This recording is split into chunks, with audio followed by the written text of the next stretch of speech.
closure and justice. The community that raised Anton Black deserves closure and justice, and they have not gotten that as yet. And again, everything about his death, his unfortunate and untimely death, shows us what is wrong with our state laws. And it is incumbent upon us to ensure that we're changing that. So thank you again to my colleagues and to the leadership for making this a priority. And we're going to ensure that Anton Black, the Coalition for Justice for Anton Black, and the community that have been fighting for so long to not only get answers, but justice in this case, that they are given some measure of justice by this piece of legislation. Thank you. Right. Before we close out the forum, we're going to ask Delegate Janelle Wilkins if she'll come forward and provide information about something critical to all of us, the 2020 census. Thank you so much. Thank you, Mr. Chair, and to all of my colleagues for all of your efforts on this issue. Again, I'm Delegate Janelle Wilkins. I represent District 20 in Montgomery County. In the backdrop of this 2020 legislative session is a major issue that will impact Maryland over the next decade. And it's not the presidential election, it is the 2020 census. And we know that historically, Black communities have been undercounted in every single census. And it is a top priority of the Legislative Black Caucus.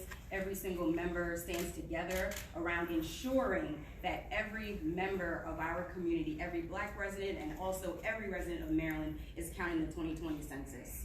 In just a few weeks, on March 12th, census response will begin. And so the question is, will our state be ready? Will our communities be ready to respond? Every single person that is not counted cost the state about $18,000 over the 10-year period.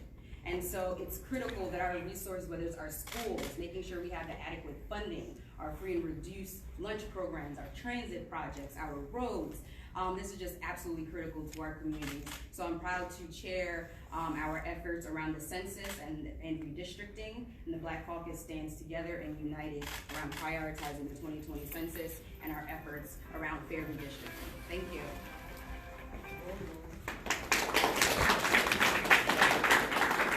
Let me conclude by saying that I think the Speaker of the House said that her leadership picks shows the diversity of the state and where we are. And I think this Black Caucus shows the diversity of where we are as a caucus. From our most senior legislators to our freshman legislators, they all now have an opportunity to participate in echoing their concerns and supporting the issues that plague our community. So on that note, I am excited. We are all here to answer any questions that you may have, and we can start. How y'all doing? It's good to see y'all. Y'all know why I'm here, right? All of y'all really know me, correct? I'm Shorty. I want to know what y'all gonna do about protecting Black whistleblowers.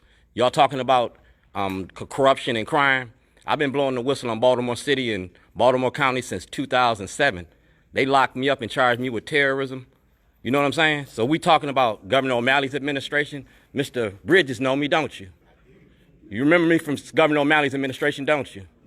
Yeah, all right, this is the Maryland Black Caucus, so I'm asking my Black Caucus to represent my Black community. Because, see, ain't a lot of Black people can come up here from Baltimore. They ain't got that luxury. So I'm up here to speak for my Black community. So when y'all get finished, I need your cards. We're going to have a conversation. All right? And I'm doing it respectfully because y'all know how I am. And y'all know how I can be. Well, let me just say that all things related to criminal justice, we are taking very serious, and we will be looking at those things comprehensively. I think at the end of the day, this is a body of people that take our job very serious. Well, my job is to hold you to your job. That's what I'm here for. That's my job. Well, let me finish. So we take our job very serious, and we want to make sure that things are done fairly here in the state of Maryland, that we look at things objectively, and I think all of us have a concern with anything that affects our community, and we will be addressing those things this upcoming session. Thank If you. I may add, Delegate Barron has a bill addressing that issue. Oh, I'm Looking at the law, so you should. I'm gonna be contact here. him, I'm okay? gonna be here. Wonderful. I'm gonna be here. Thank you. Pleasure. If you could.